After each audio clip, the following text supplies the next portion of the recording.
Hello and welcome, I'm Tafaragadamu. My guest today, President Girma woldegiorgis, was elected to the top position in 2001. He has been re-elected in 2007 and his term comes to an end in just under a month. I caught up with him in his office as he prepares to leave as a private citizen as of the beginning of October. President Girma, welcome to the show. In October of 2001, you were sworn in as Ethiopia's president. Did you expect to be the president of this country then? It was a surprise for me. I've never expected it.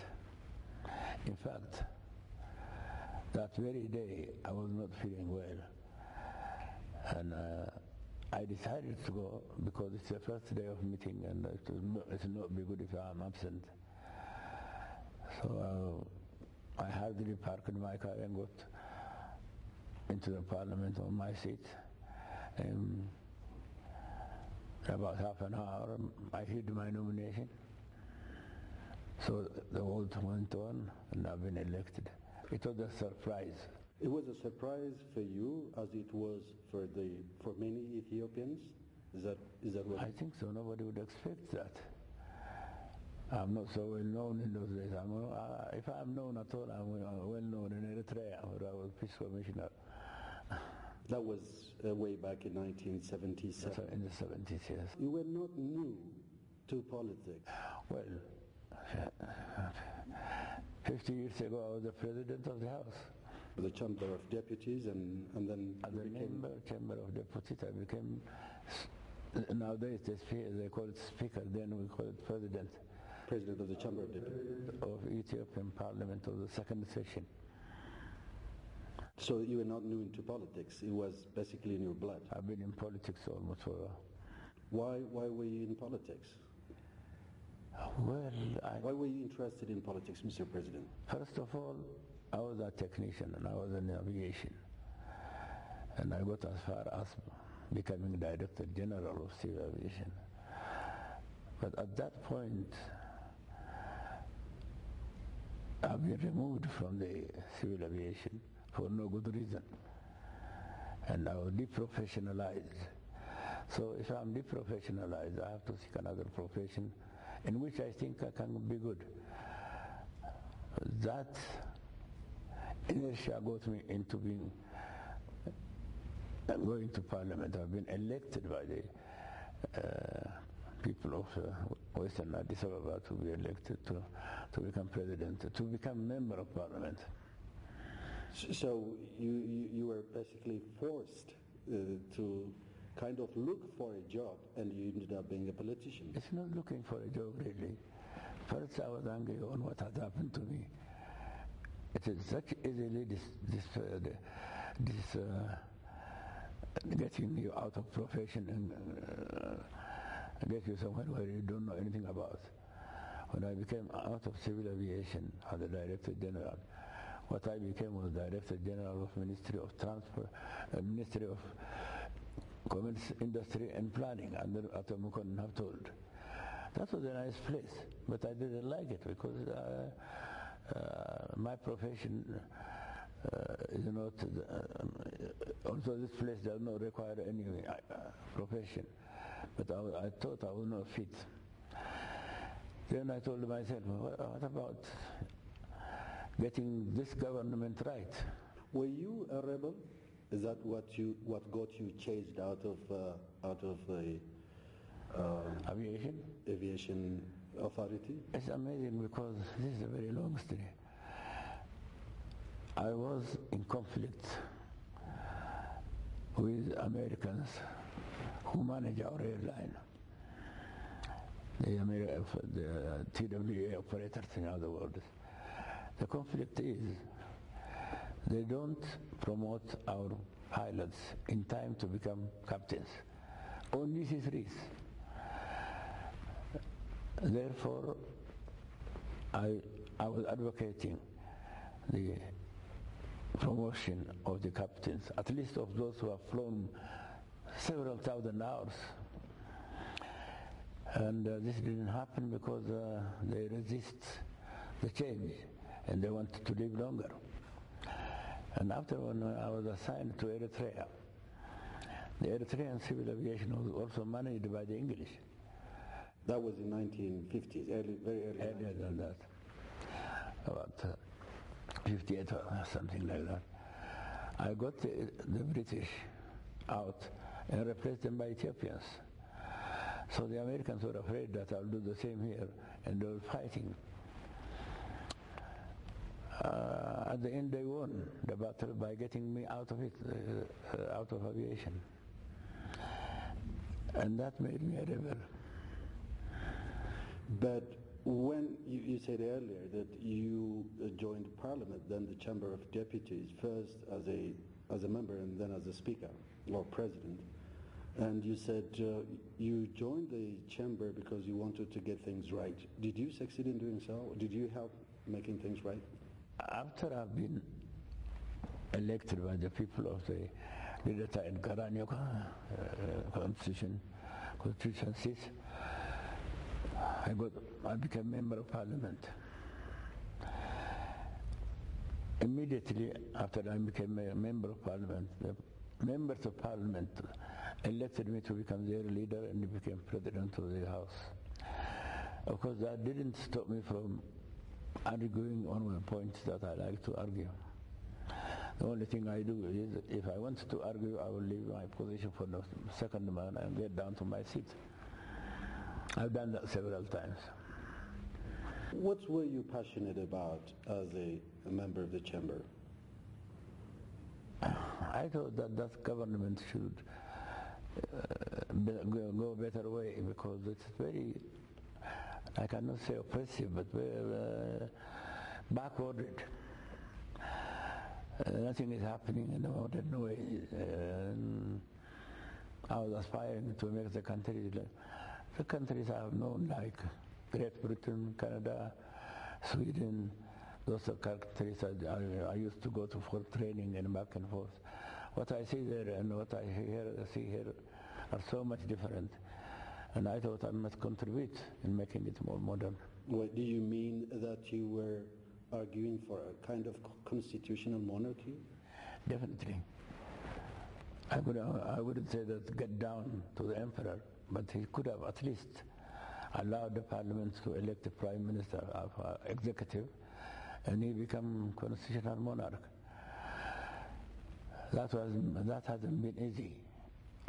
Sometimes he has shown it might happen, but the more the opinions come up, the more he wanted to stay on. You graduated from Holota as a sub-lieutenant way back in 1944. 37, Ethiopian calendar. Does that kind of help you prepare for life in politics? Well, one thing the military could do to you is, in fact, I recommend for any young Ethiopians to become a military before they take any other job. It makes you a man. You become a man independent. It is a tough job which makes the younger people strong. And the army played a lot on that. For me, it made a man out of me. Do you mean that this is not a place, the army is not a place for women? Well, I didn't discriminate. I'm not talking about gender issue now. I think it's good for women as much as it is for men. My definition of that, it makes you strong. It makes you a man who can work for the country hard. And it makes you more nationalist than what you are.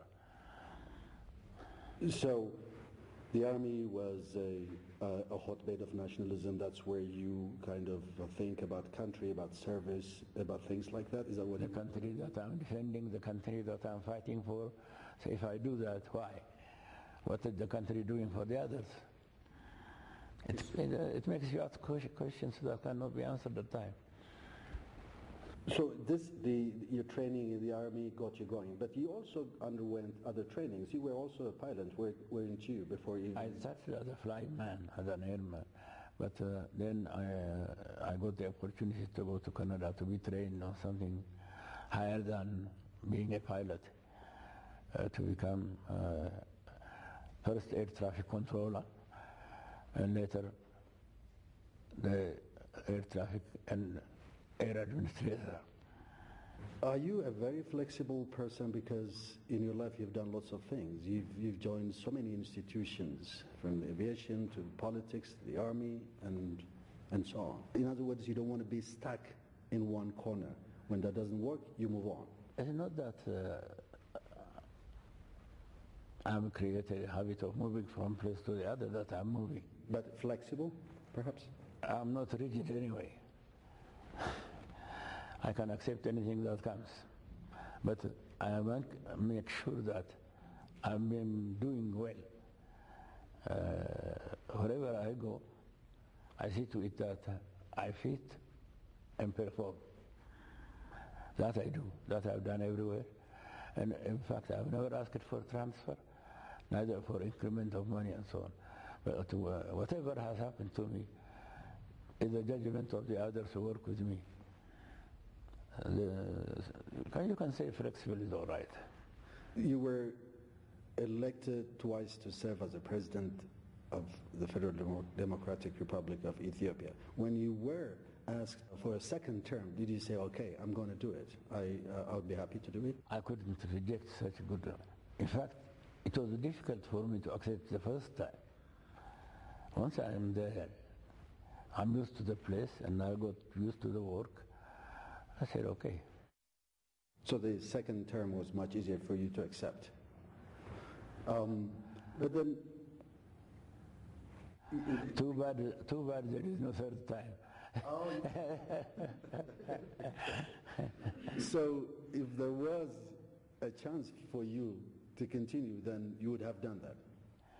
As long as my health permits, it is. Are you a healthy person? So far. Physically, in recent years, I'm off and on, but thanks to God, I'm okay. Mr. President, it's very interesting that you've been in a number of, I wouldn't say charitable organizations, but non-governmental organizations, not-for-profit organizations. What is that drives you? Basically, I like to work for people. I am socially conscious that people need more service.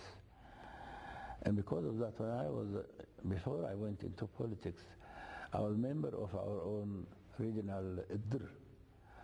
I created the collection of IDRs to become the IDR Association, to the extent of 360 IDRs to become in one and command the Addis Ababa city as a whole. In fact, when the Derg came in, the only authority in the city hall was the IDRs. In fact, then we created something that they called SSS. Have you ever heard of that? No. Social Service Society. Under the Girma time. When he was the mayor of Addis Ababa. Yeah. What happened to SSS, Social Service Society. We are the ones who created the community houses in Lidata region, in Aware, and rehabilitation center in Kolfe, to serve the people, the need of the people and so on. All the time that I've been around, I'm working for the social. Red Cross, of course, have been with me for a long time. It depends how much time you can give for each. And when I was in Eritrea, at one point I was a bit disguised, because not only Red Cross or HEO, and a good number of institutions choose me. And I used to sign about $1 million check every day. Not mine. The others. It's a matter of being trusted. Do people trust you? Mm-hmm. Has that continued to this day, even when you assumed the office of the president? I don't know if some distrusts me now. Do you reach out to people, drive out of this palace and meet people? I know. Unfortunately, I cannot do that because of the security arrangement, but that's what I would have liked to do. You would have loved to do? Yeah, I like to be close to the people and be with the people.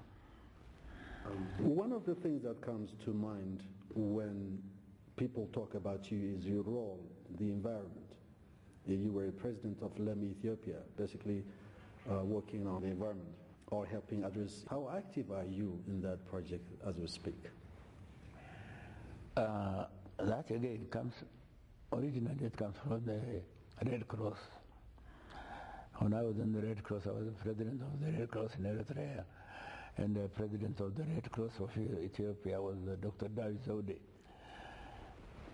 At one time, what is the disaster in Ethiopia? It is drought. Why drought? Air condition. What to do? So instead of trying to help people whenever disaster comes, mitigate the drought, avoid for the drought not to come. So we started this in Wollo area, from Muchale down to Morkanna. We call it, the English version is UMCCDPP, Upper Mille and Chalaka Disaster Prevention Program. Imagine disaster prevention program. We started that. We got some assistance from Japan and Germany and so on. The trees that have been planted in those days are being harvested now. There has never been a drought in Wollo area ever since because of that intervention. You'll be amazed if I tell you that there wasn't one fish in hike. You know hike? Hike, close to the sea, absolutely. No fish. But our Swedish advisor, he was surprised and he studied the water. He brought some tilapia and put in it. Now the best fishing area is hike. That's also the program of disaster prevention. This is what I mean by serving the people. Do something good, particularly in our country when nothing is done yet. So are you, I know you've kept doing that, helping. After that, when time allowed for the societies to be created, we got together about 31 of us and created LEM Ethiopia. Oh, in fact, I have it. All right, okay. Is that my copy? Oh, okay, this is, That is our coat of arms. Yes, okay, yeah, exactly. You know our coat of arms, Gureza? Yeah, exactly, there it is, yeah. Here we go, this is it, Gureza. Yeah. Even my ID is Gureza. Okay. My visiting card is a Gureza. Why? We have chosen this animal. We could have chosen elephants, lion, rhinos, anything big, but no. The only animal that does not live anywhere else but on the trees is Gureza. When the tree is not there, Gureza is not there. Now she stands on the branch, dry branch of a tree. Or she is heading for doomsday. Finished. And we want a question to be asked. This human being that does everything, going even to the moon, cannot survive unless if the air is hostile, does not have better energy than Gureza. So we are, as much as the Gureza is dependent on the vegetation in a tree. Interesting, but 50 years ago was it, because you were involved in the Kafa Ilubabur timber project. You were basically logging, weren't you? It was That's a business. That's business. Business, but to harvest trees. But you were logging, right? Logging and planting as well. I bought 200 gashas of forest in Ballat Achaka. It was sold for 30 gasha then. I can get $300 from a plant. But the idea was to create a revolving forest that could be harvested all the time, as it is in Europe and elsewhere. It is with the idea of, I can say, fighting poverty, although we did not utter that, because this is one unit of that. It will amaze you from, Karen? Yep. After Asmara, Yes. 90 kilometers. Right. And from here to Asmara, 1,080 kilometers. I planted from Karen, citrus plant, a mango plant, got to Asmara overnight, down to Addis. I started Friday and planted it in Gibe on Monday, which is still the best forest. Very interesting. With a Volkswagen car and myself, nobody else. Can you summarize for me, can you tell me briefly what you have achieved as the president of Ethiopia? I have a duty that is stated on the Constitution, and I think I've performed it. I can say performed it nicely, because nobody told me that I'm wrong yet. And I'm happy that I am finishing my term with good marks. When you say good marks, what does it mean? Not being demoted. Because if you don't do good, someone will accuse you or people will cry about and so on. This hasn't happened during my time here. I was lucky that everything went smoothly. I'm lucky. I thank God for that. Some disappointments? Not in my position of as the head of state. There are certain challenges, but I've overcome them. These are challenges to be overcome. Some of them could be difficult. It's a matter of your outlook, such as pardoning is not an easy job. But if you believe in it, stand for your decision and things go well. Mr. President, how old are you? I'm only 89, going on 19, 6 months. Getting younger every year. What does it mean? Shoot the clock back. What do you plan to do after you leave office? Pretty much of what I've been doing in the past. Say Red Cross, generally social work. What I have intended to do and I would like to do is to go to Eritrea and tell our guys there, isn't it enough that we're apart? Let's get together again. Do you think you could be successful at that? I'm sure I will manage it. Be success, maybe, yes. But the people of Eritrea are very good friends. And the same family with Ethiopia. There is no difference whatsoever. The leadership matters.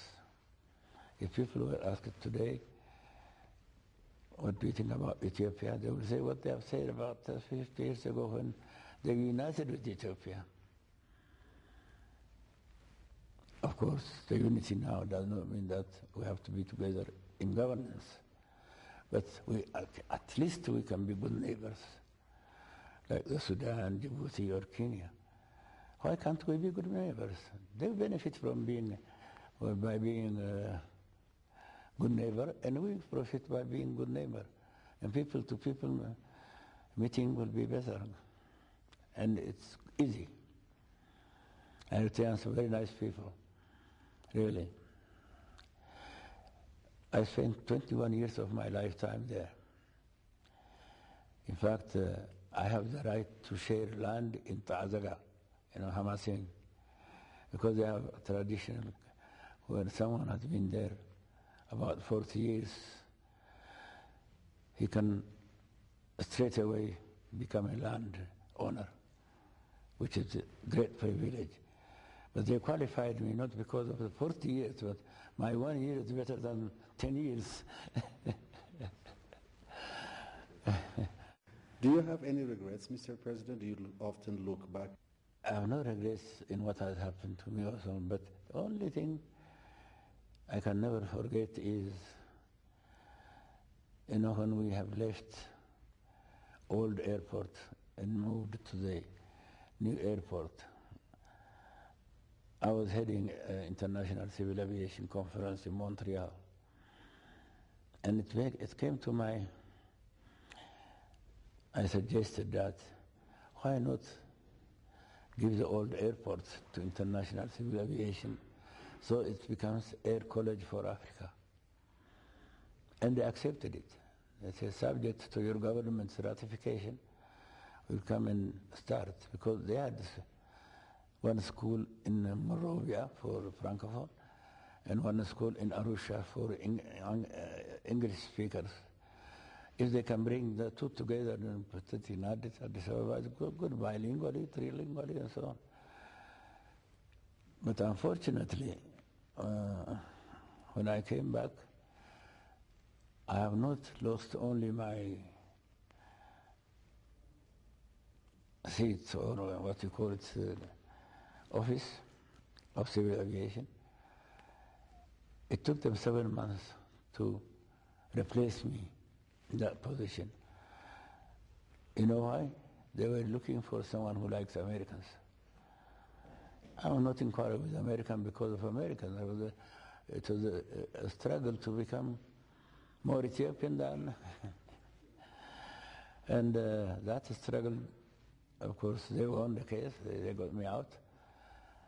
And they looked around. After 6 months, they got someone who lived in America as a member of our embassy staff and made him a director general. His first proposal is, this crazy Matualek brought us problem. Your Majesty, you cancel it for us. And the emperor doesn't know what to say. It was cancelled. That's the only regrets I have. Had it been implemented, the aviation industry in Ethiopia could have reached the stage that it has reached today, 30 years ago. Mr. President, thank you very much indeed. It was a pleasure.